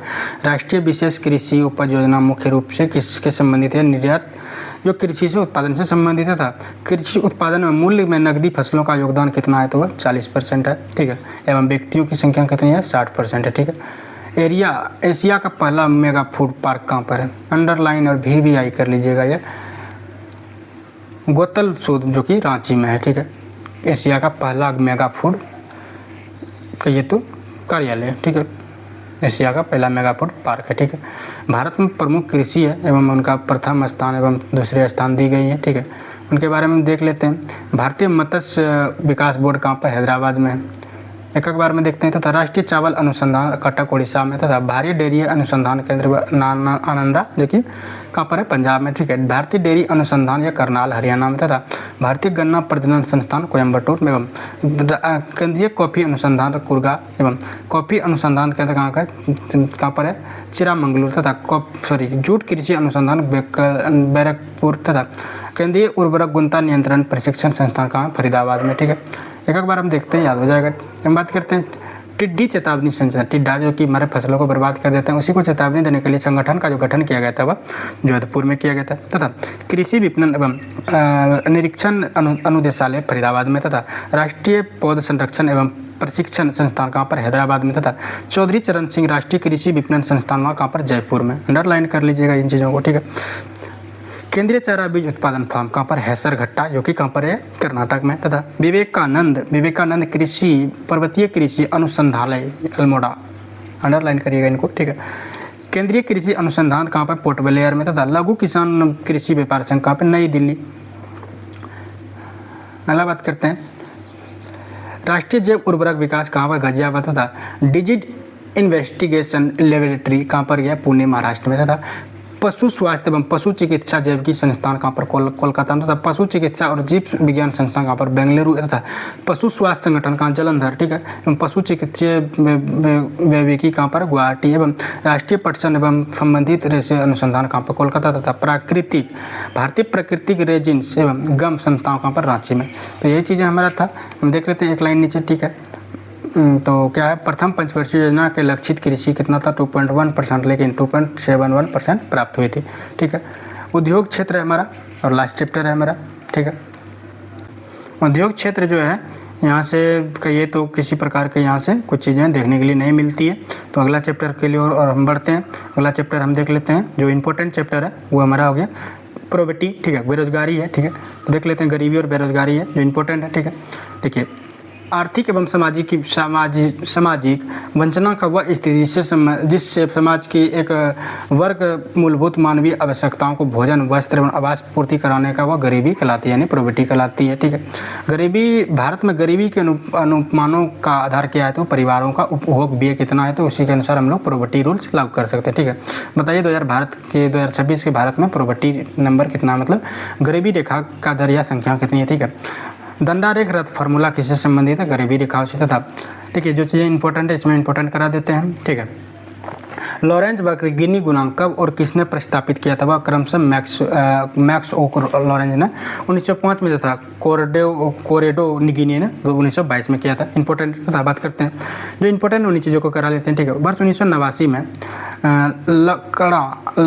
लकड़ा वाला समिति का गठन किसका उद्देश्य किया गया था? भारतीय गरीबी का माप के लिए किया गया था, ठीक है। जो चीज़ें इंपॉर्टेंट है उन्हीं चीज़ों को देखना है। अगर बात करते हैं, गरीबी उन्मूलन का नारा किस पंचवर्षीय योजना के रखा गया था? छठी पंचवर्षीय योजना रखा गया था। बहुआयामी गरीबी सूचकांक किससे संबंधित है? वो परिवारों से लेकर संबंधित था। बात कर लेते हैं एक बार, यहाँ पे इंपॉर्टेंट है, एक बार हम देख लेते हैं, कोई बात दिक्कत नहीं होना चाहिए, ठीक है। भारतीय तीव्र सामाजिक परिवर्तन, ठीक है। भारतीय तीव्र सामाजिक परिवर्तन के लिए क्या उत्तरदायी है? आधुनिक विकास प्रौद्योगिकी सामाजिक एवं नियोजन का जनसंख्या में बढ़ोतरी एवं उन्मूलन दिखाई जाता है, ठीक है। देख लेते हैं जहाँ पर ये चीज़ें हैं, ठीक है। बंधुआ मजदूरी अधिनियम कब लाया गया था? वर्ष 1975 में लाया गया था, ठीक है। भारत में परिवार नियोजन कार्यक्रम किस वर्ष प्रारंभ किया गया था? वर्ष 1952 में। VVI कर लीजिएगा इनको, ठीक है। अत्यधिक कुपोषण किस राज्य में देखा गया था? वो मध्य प्रदेश में देखा गया था। एरियोथपा कहा गया था, किसमें? एथियोपिया कहा गया था वो। भारत का इथियोपिया किसको कहा जाता है? मध्य प्रदेश को कहा गया था। ठीक है। राष्ट्रीय सामाजिक सहायता कार्यक्रम को क्या उद्देश्य है? अत्यधिक गरीबों को वृद्धावस्था पेंशन। ठीक है। तेंदुलकर समिति भारत में गरीबी रेखाओं के नीचे कितनी जनसंख्या अनुमान आकलन किया था? वह कितना था? 37.2%। ठीक है। गरीबी क्षमताओं का अभाव है, यह कथन किसका है? प्रोफेसर अमर्त्य सेन के द्वारा ये प्रस्ताव किया गया था। ठीक है। हम बात करते हैं विजन 2020 फ्रॉम इंडिया दस्तावेज किससे संबंधित है? वह आर्थिक विकास से संबंधित है। कौन सा? विजय 2020। ठीक है। आगे बात करते हैं निर्धनता उन्मूलन के लिए 20 सूत्रीय आर्थिक कार्यक्रम किस वर्ष प्रारंभ किया गया था? वर्ष 1982 में किया गया था। विश्व बैंक की रिपोर्ट के अनुसार भारत में 50% से अधिक निर्धन किन 4 राज्यों को मिला था? वह अधिक जो निर्धन है, सबसे कम निर्धन कौन? सबसे अधिक निर्धन बिहार, दूसरे पर उत्तर प्रदेश तथा मध्य प्रदेश तथा उड़ीसा, ये सभी निर्धन राज्य में शामिल किए गए थे। ठीक है, विश्व बैंक के अनुसार। ठीक है। जब हम बात करते हैं गरीबी के आकलन से संबंधित कौन कौन समितियाँ हैं, इंपॉर्टेंट है, अपने आप एग्जाम पॉइंट ऑफ व्यू से वीवीआई कर लीजिएगा। डॉक्टर वाई अघल समिति जो एवं सुरेंद्र तेंदुलकर समिति एवं अरविंद पनगड़िया स्टॉक फोर्स समिति तथा लकड़वाला समिति तथा श्री रंगराजन समिति, ये सभी जो किया गरीबी उन्मूलन समिति के अंतर्गत इन्होंने यह गठन प्रस्तापित किया था। ठीक है। अगला बढ़ते हैं। राष्ट्रीय स्वास्थ्य बीमा किस मंत्रालय के द्वारा? श्रम रोजगार मंत्रालय के द्वारा लागू किया जाता था। जीवन की भौतिक गुणता। ठीक है। जीवन की भौतिक गुणता मतलब फिजिकल क्वालिटी की सर्वाधिक उपयुक्त आकलन किस पर आधारित किया जाता है? शिशु की मृत्यु तथा साक्षरता पर यह किया जाता था। भारत सरकार द्वारा चलाया गया मिशन इंद्रधनुष का संबंध बच्चों के गर्भवती महिलाओं का प्रशिक्षण के लिए था। बात करते हैं स्वच्छ भारत कार्यक्रम के हेतु केंद्र सरकार ने कितने प्रतिशत उपकार दिए थे? वो 0.50% दिए थे। ठीक है। बात करते हैं राष्ट्रीय ग्रामीण स्वास्थ्य मिशन किस पंचवर्षीय योजना प्रारंभ किया था? वो 10वीं पंचवर्षीय योजना में लागू किया था। प्रथम राष्ट्रीय स्वास्थ्य की घोषणा कब की गई थी? 1983 में की गई थी। ठीक है। एंड्रागोगी किससे संबंधित है? पड़ोर शिक्षा से संबंधित है। ठीक है। एंड्रागोगी अगर पूछा जाए तो पड़ोर यानी जो लोग बड़े हो चुके हैं उनको मतलब शिक्षित करने का उद्देश्य था, तो वो कौन सा योजना चलाई गई थी? एंड्रागोगी इकोलॉजी है। ठीक है। इनके अंतर्गत ये योजना चलाई गई थी जो एडल्ट एजुकेशन के बारे में चर्चा करती है। ठीक है। प्रधानमंत्री जनधन योजना का मुख्य उद्देश्य वित्तीय समावेशन का विकास करना था। ठीक है। अगला बात करते हैं प्राथमिक शिक्षा का सार्वभौमिकरण के लिए सर्व शिक्षा अभियान किस वर्ष प्रारंभ किया गया था? 2001 में तथा ग्रामीण अवस्थापना विकास कोष रूरल इंफ्रास्ट्रक्चरल डेवलपमेंट फंड किसके द्वारा प्रचलित किया गया था? वह नाबार्ड के द्वारा किया गया था। जवाहर रोजगार योजना किस पंचवर्षीय योजना में की गई थी? वह 7वीं पंचवर्षीय योजना में जवाहर रोजगार योजना दी गई थी। था विश्व साक्षरता दिवस कब मनाया जाता है? वो इंपॉर्टेंट कर लीजिएगा। कौन सा? ये दोनों इंपॉर्टेंट कर दिएगा। जवाहर योजना तथा ये विश्व क्या बात करते हैं? विश्व साक्षरता दिवस 8 सितंबर को। ठीक है। राष्ट्रीय ग्रामीण विकास संस्थान national institute of rural development कहाँ पर है? हैदराबाद में था। UIDAI unique identification authority of India योजना किसके अंतर्गत? पहला आधार गांव कौन था? तो थम्बेली महाराष्ट्र का था। ठीक है। आधार प्रत्येक भारतीय नागरिक को विशिष्ट पहचान संख्या उपलब्ध कराने के लिए योजना व्यापक है। ठीक है। कुछ नहीं होता है। ठीक है। अगला बढ़ते हैं। जो चीज़ें इंपॉर्टेंट हम उनको देखते हैं। इनमें जो कि है भारत सरकार द्वारा सबके लिए आवास योजना कब पूर्णतः लागू किया? मतलब सबको इंदिरा गांधी योजना दिए जाने की घोषणा भारत सरकार के द्वारा कब की गई थी? वह 2022 में की गई थी। तथा अगला बात करते हैं संयुक्त राष्ट्र संघ किस वर्ष सबके लिए शिक्षा का लक्ष्य निर्धारण करता है? 2015। क्योंकि संयुक्त राष्ट्र बोला गया था 2015 में बोला गया कि सभी राज्य शिक्षा के लिए अग्रसित हों। ठीक है। ऑपरेशन ब्लैक बोर्ड प्राथमिक शिक्षा के अंतर्गत किया गया था। ठीक है। शिक्षित बेरोजगार सर्वाधिक प्रतिशत केरल में। ठीक है। अब देख लेते हैं थोड़ा सा कुछ इंपॉर्टेंट विभिन्न आर्थिक क्षेत्रों में कार्यबल एवं वितरण। ठीक है। प्राइमरी क्षेत्र में कितना संकलन रहा है? वह कार्यबल रहा है 41% जो कि शिक्षित रहे हैं व्यक्ति। ठीक है। प्राथमिक क्षेत्र में कितना है? 41.9% व्यक्ति सम्मिलित हैं। तब द्वितीय क्षेत्र में 26.18% लोग सम्मिलित हैं। तथा तृतीय सेक्टर में 32.33% लोग सम्मिलित है यानी कार्य कर रहे हैं। टोटल हो गया 100%। ठीक है। इतना हमारा व्यक्ति है तीनों ही सेक्टर में काम करते हैं। तो हेलो नमस्कार जय हिंद। आज हमारा इकोनॉमिक्स का विविध मिसलेनियस है। इससे पहले हम काफ़ी चैप्टरों के बारे में चर्चा कर लिए हैं, तो आज का हमारा लास्टली एवं हार्डली चैप्टर है। तो इनके साथ आप हमारे साथ जुड़े रहें और बने रहें और सीखते हैं ये विविध में इकोनॉमिक्स का। तो इकोनॉमिक्स का हमारा लास्ट का चैप्टर है, तो देखते हैं। जब कुल उत्पादन स्थिर हो जाता है, अगर बात करते हैं जितना भी प्रोडक्शन होता है, अगर उसका उत्पादन अगर जीरो हो जाता है तो सीमांत उत्पादन पर क्या असर पड़ेगा। सीमांत उत्पादन क्या हो गया, तो देखिए मार्जिनल प्रोडक्शन। मार्जिनल मतलब कहिए कि कोई भी चीज़ पर ऑफर देना बंद हो जाता है, ठीक है।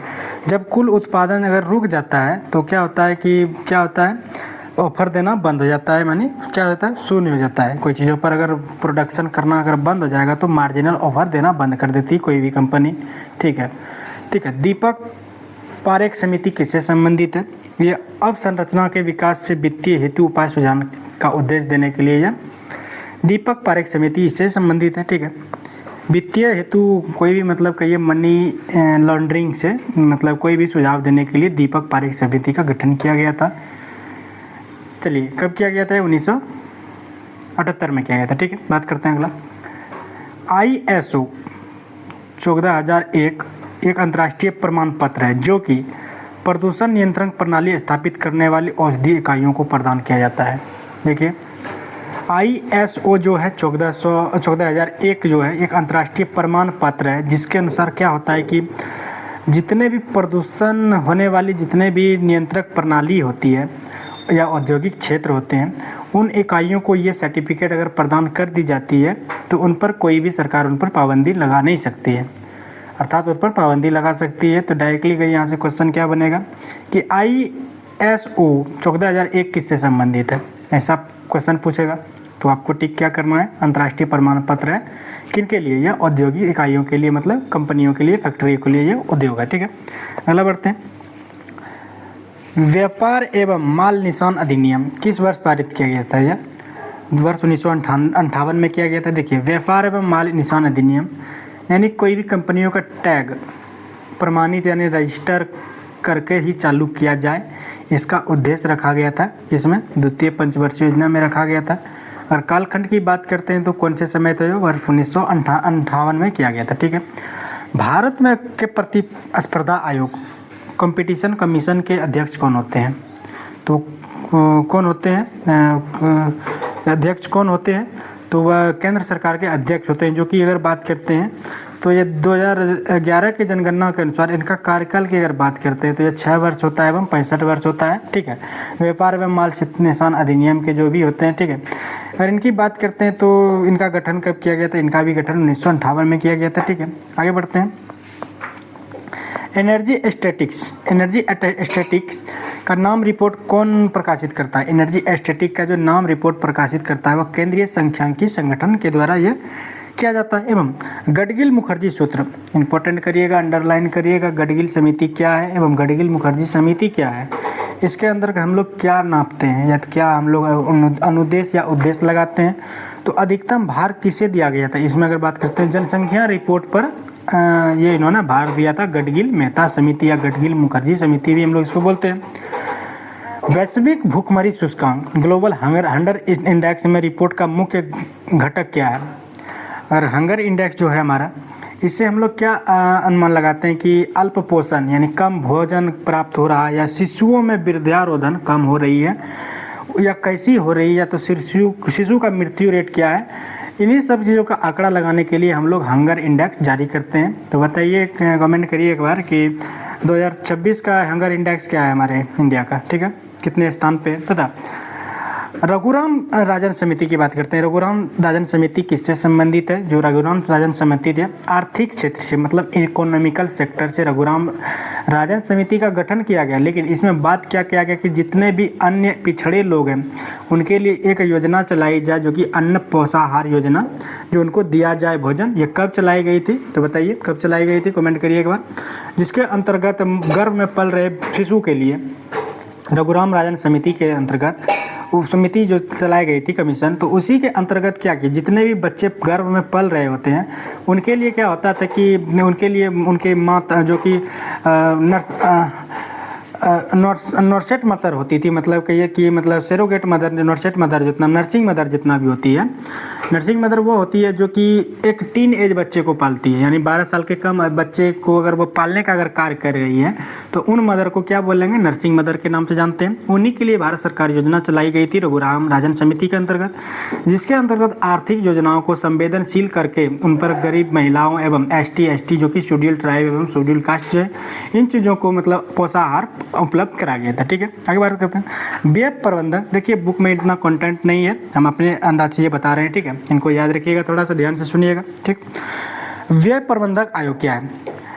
ठीक है, व्यय प्रबंधक आयोग का प्रथम अध्यक्ष यहाँ से पूछा तो कौन था? वह बिमल जलाल था। ठीक है, इंपॉर्टेंट करिएगा। और करंट से यहाँ याद कर लीजिएगा कि वर्तमान कौन है, तो वर्तमान विजय सेन है। ठीक है, वर्तमान अगर पूछ लिया जाएगा तो विजय सेन है, तथा प्रथम व्यय आयोग के प्रथम अगर पूछा जाए अध्यक्ष कौन था तो वह बिमल जलाल था। ठीक है, जलाल था। ठीक है, राज्य एवं राष्ट्रीय लैंड यूज बोर्ड एवं राष्ट्रीय land resources convection and development commission मुख्यतः किन कार्यों से संबंधित है? कन्वेक्शन लैंड मतलब भूमि हो गया। ठीक है, राष्ट्रीय लैंड यूज बोर्ड, जिसके अनुसार यह किया गया था कि खेती योग्य भूमि का पहचान कराना एवं अयोग्य कृषि भूमि योग व सरकार के हित में दी गई थी। अभी के भी जो लोग बोलते हैं कि ये हमारा बहुत समय से, लंबे समय से चल रही जो प्रति भूमि वह हमारा है, लेकिन अधिनियम एक्ट 2014 में पारित किया गया जितने भी प्रति भूमि है जो कि पिछले 50 वर्षों से अगर वह प्रति भूमि है तो उन पर वह राज्य सरकार का उन पर अधिकार होगा। ठीक है, आगे बात करते हैं। भारत सरकार अधिनियम जो कि जब 2026 फरवरी 2026 में चलाई गई, जब हम गठित की गई थी, जिसमें सातवें केंद्रीय वेतन आयोग का अध्यक्ष न्यायमूर्ति अशोक कुमार माथुर को नियुक्त किया गया था। ठीक है, देखिए 8वां वेतन हमारा अभी भारत में लागू कर दिया गया। बताइए कहाँ पर किया गया था? वो असम में किया गया। तो वहाँ का मुख्यमंत्री कौन है? हेमंत बिस्वा है। लेकिन 7वां वेतन जो भारत में लागू किया गया था अनेक राज्यों में, तो कब किया गया था? फरवरी 2014 में लागू किया गया था। लेकिन ये कितने केंद्रीय आयोग के द्वारा की गई थी? वह 7वें केंद्रीय वेतन आयोग के द्वारा की गई थी। लेकिन उस समय का अगर अध्यक्ष पूछ लिया जाए तो वह अशोक कुमार माथुर को नियुक्त किया गया था, उस समय के अध्यक्ष को। आगे बढ़ते हैं। Indian economics policy the Gandhian blueprint नामक पुस्तक की रचना किसने किया है? अंडरलाइन करिएगा थोड़ा सा, VVI कर लिया, गांधी जी से संबंधित है। ठीक है, ये चौधरी चरण सिंह के द्वारा ये लिखी गई थी, लेकिन इसमें लिखा हुआ है चरण सिंह केवल। ठीक है, इनको चौधरी लगा लीजिएगा, यहाँ पे कम डाटा दी गई है। ठीक है, कौन सी पुस्तक? चौधरी चरण सिंह के द्वारा कौन सी पुस्तक लिखी गई है? Indian economics policy the Gandhian blueprint. ठीक है, इंपोर्टेंट करिएगा। ठीक है, मार्केस संधि क्या है? What is this Marquez treaty? ठीक है, इंग्लिश थोड़ा सा ठीक क्या है एवं किससे संबंधित है? दृष्टि बाधित लोगों को शिक्षा देना, मतलब जितने भी होते हैं हम क्या कहते हैं इसको, बैरल लिपि जो होते हैं। ठीक है, इनके मतलब जो भी लोग अंधा होते हैं, ठीक है, उन्हीं के लिए यह मार्केस संधि, मार्केस ट्रेटरी से संबंधित चलाई गई थी। यह दृष्टि बाधित लोगों के लिए शिक्षा देने का कार्य करती थी। नेट मीटरिंग किससे संबंधित है? नेट मीटरिंग किससे संबंधित है? परिवारों उपभोक्ताओं के द्वारा सौर ऊर्जा एवं अभी हमारा जो भारत सरकार कुछ दिनों पहले जो चला रहे थे सौर ऊर्जा प्रणाली, जो कि भारत के सभी जितने भी कार्ड धारक हैं, राशन कार्ड धारक, उन सभी को क्या होगा कि सभी को सोलर ऊर्जा का प्रदान किया जाएगा, जो कि वह बिजली में उत्पादित वो अपने मात्रा को बढ़ा सके एवं तापीय बिजली को वह कम खपत करें। तो इस उपभोक्ता के अंतर्गत कौन सी योजना चलाई गई थी? तो कौन सा था? नेट मीटरिंग योजना चलाई गई थी। ठीक है, इन्हीं से संबंधित है। ठीक है, डायरेक्टली अगर यहाँ से क्वेश्चन बन जाता है कि वो नेट मीटरिंग योजना किससे संबंधित है, विभिन्न प्रकार के ऑप्शन दिए जाएंगे, लेकिन आपको क्या टिक करना है? उपभोक्ता परिवारों को सौर ऊर्जा प्रदान करना एवं उत्पादन से उनको संबंधित शिक्षा देना, इसी से संबंधित है। ठीक है, विश्व उपभोक्ता दिवस कब मनाया जाता है? वह 15 मार्च को। वर्ल्ड कंज्यूमर राइट्स डे कब मनाया जाता है? वह 15 मार्च को मनाया जाता है। ठीक है, एवं बात करते हैं सेम्पैक्स योजना क्या है? सेम्पैक्स योजना ठीक किसके द्वारा लागू की गई थी? सेम्पैक्स योजना पहला क्या है एवं सेम्पैक्स योजना किसके द्वारा लागू की गई थी? ये राजस्थान वित्त निगम RFC के द्वारा यह लागू की गई थी सेम्पैक्स योजना। लेकिन सेम्पैक्स योजना क्या है? जितने भी स्थानीय लोग हैं, देखिए ट्राइबल कम्युनिटी के होते हैं, यस हाय, ठीक है, जितना भी स्थानीय लोग होते हैं मरुस्थलीय क्षेत्र में, उन्हीं के लिए सेम्पैक्स योजना चलाई गई थी। लेकिन उनके लिए एक योजना चलाई गई थी, जो कि ट्राइबल लोग होते हैं उनके लिए जगह जगह पर पानी खोद के गड्ढों में पानी मतलब वाटर टैंक बनाए गए थे। यह राजस्थान सरकार के द्वारा वित्त निगम के अनुसार यह चलाई गई थी, RFC के द्वारा यह चलाई गई थी। एवं पिछड़े देशों के लिए रोलिंग प्लान का सुझाव किसने दिया था, अंडरलाइन करिएगा। ये गुन्नार मॉडल मेथड पर आधारित है। रोलिंग प्लान किससे आधारित है, ये गुन्नार मेडल मॉडल पर आधारित है। ठीक है, डायरेक्टली यहाँ से पूछता है ऐसा ही क्वेश्चन कि रोलिंग मॉडल के प्रतिपादक कौन हुए हैं, तो वह गुन्नार मॉडल हुए हैं। ठीक है, जो क्वेश्चन बनता है उन्हीं चीज़ों को VVI करना है, बाकी चीज़ें कोई मतलब नहीं बनता है, कंटेंट पढ़ना। ठीक, व्यावसायिक संपत्तियों का न्यायशीलता सिद्धांत क्या है। ठीक है, व्यावसायिक संपत्ति जितना होता है मतलब सार्वजनिक जो संपत्ति होते हैं उनका न्यायशीलता सिद्धांत। ठीक है, न्यायशीलता सिद्धांत मतलब ट्रस्ट प्रिंसिपल, मतलब क्या कहिए कि उस पर विचार विमर्श किया जाए एवं उसको बचाने का काम किया जाए। जितने भी व्यावसायिक संपत्तियां होती हैं, जैसे कि हमारा व्यावसायिक संपत्तियां क्या हो गई, व्यावसायिक संपत्तियां क्या हो गई, हमारा सड़क हो गया जिससे हम लोग आवागमन कर सकते हैं, व्यापार कर सकते हैं। ठीक है, मार्केट हो गया।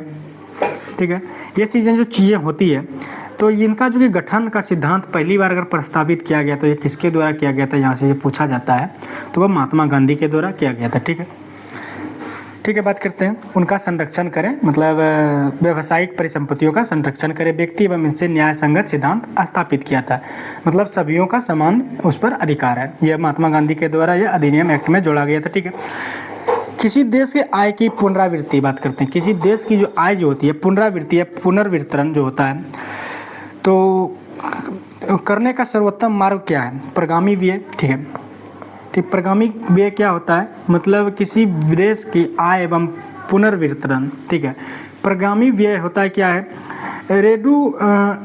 रेडिटेशनल ऑफ द इनकम जो होता है, रेडिटेशनल ऑफ द इनकम जो होता है, क्या होता है कि डायरेक्टली ये प्रगामी व्यय मतलब जो व्यक्ति खाता धारक होते हैं उनका जैसे कि वो काम करते हैं तो उन्हीं के अंतर्गत उनको वो योजनाएं दी जाती है एवं उन्हीं को यह लाभ भी लाभांतरित किया जाता है। ठीक है, यही होता है हमारा प्रगामी योजना। मतलब प्रगामी क्या कहते हैं कि मतलब डायरेक्टली कार्य करने वाले व्यक्तियों को मनरेगा के तहत उनको योजनाएं दी जाती है और कार्य करने पर उनको सैलरी दी जाती है। ठीक है, देखिए इंपॉर्टेंट करिएगा एक लाइन, ई चौपाल क्या है। ठीक है, ई चौपाल नामक ग्रामीण विपणन तंत्र किसने प्रारंभ किया था, ई चौपाल तो ITC international trade centre ITC के द्वारा ये चलाई गई थी। कौन सा, ई चौपाल योजना। ठीक है, हम बात करते हैं भारतीय उद्यमिता विकास संस्थान कहाँ पर स्थित है, उद्यमिता मतलब Indian institute of the development association यहाँ पर कहाँ पर है। ठीक है, नहीं, ठीक है, अहमदाबाद में स्थित है, गुजरात में। ठीक है, इंदिरा गांधी राष्ट्रीय मानव संग्रहालय कहाँ पर स्थित है, भोपाल मध्य प्रदेश में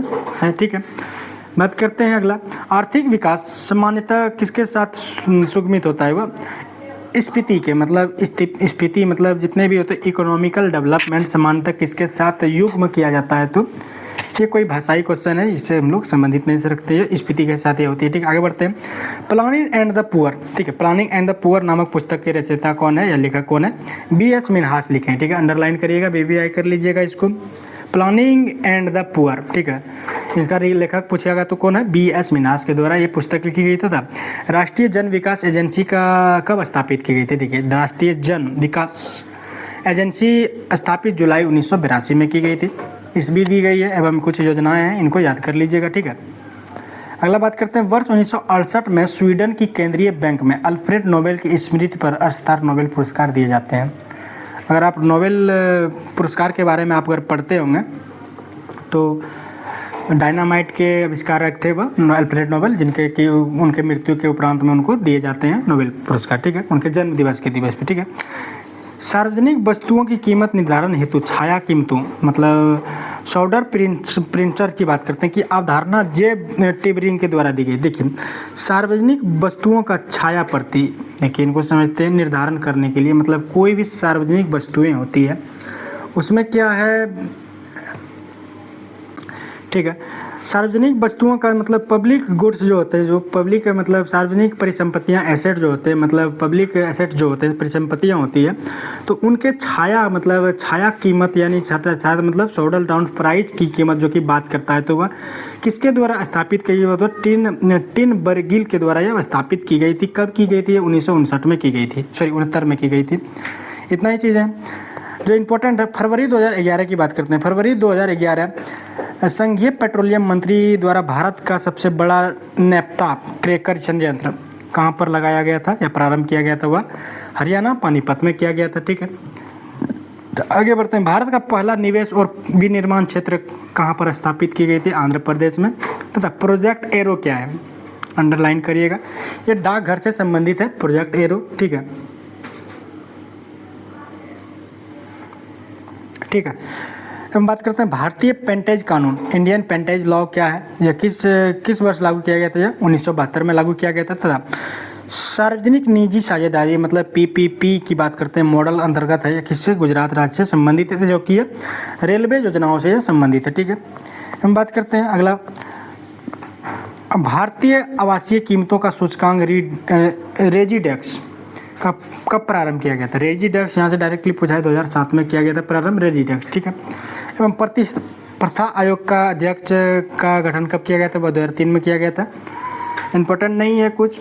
अगला बात करते हैं, जहाँ पर एयर इंडिया इंडियन एयरलाइंस का एकीकरण के बाद निर्मित नई इकाई का नाम क्या किया गया था? ठीक है, अंडरलाइन कर लीजिएगा इनको। ठीक है, एयर इंडिया एयरलाइन जो कि हवाई यात्रा का है। ठीक है, जो कि ये एयर इंडिया के नाम से इनको कर दिया गया था। किसको? एयरलाइंस को नाम बदलकर क्या कर दिया? इंडियन एयर इंडिया कर दिया गया। ठीक है, कब की गई थी? 2003 में कर दी गई थी। हम बात करते हैं, अंग्रेजों ने भारत के विकास में आर्थिक व्यवस्था का अर्धसंवर्ती में सूची में शामिल किया गया था। ठीक है, ठीक है, जो चीज़ है पूंजी का संग्रहण नामक पुस्तक किसने लिखी थी? अंडरलाइन करिएगा, जॉन रॉबिन्सन ने लिखी थी। ठीक है, एवं राष्ट्रीय कृषि अर्थशास्त्र के नीति आयोग के अनुसंधान केंद्र पूछा है नई दिल्ली में। कुछ इंपॉर्टेंट नहीं है। अगला बात करते हैं, एक चीज़ें दी गई डाटा, इनको पढ़ लीजिए। विदेशी मुद्रा भंडारण एवं घटक, आरबीआई के विदेशी मुद्रा के पास मतलब आरबीआई के पास ही विदेशी मुद्रा परिसंपत्तियां होती है, तथा आरबीआई जो कि स्वर्ण भंडार भी कर सकती है। तथा सरकार की एसडीआर का फुल फॉर्म क्या होता है? स्पेशल ड्राइंग राइट्स राशि, जो कि ये सरकार के पास होती है। तथा IMF जो कि किसके पास होती है? इंडियन म्यूचुअल फंड, ये भारत सरकार के पास होती है। यही हमारा चैप्टर था और यही हमारा क्लियर होता है, इकोनॉमिक्स कंप्लीट होता है। कुछ एपिसोड में हमारा ज्योग्राफी चल रहा है, 1-2 दिन में वो भी समाप्त हो जाएगी। और ये चीज़ें जो है काफ़ी इम्पोर्टेंट जितना रहा exam of point of view से, तो हम इनको कवर कर लिए हैं। तो इसके जो भी वीडियो अपलोड है प्लेलिस्ट में, स्क्रीन वीडियो, उनको देखिएगा एक बार और समझने का कोशिश कीजिएगा। आज के लिए इतना ही, और मिलते हैं अगले सब्जेक्ट, अगले कंटेंट, ठीक, तब तक के लिए धन्यवाद।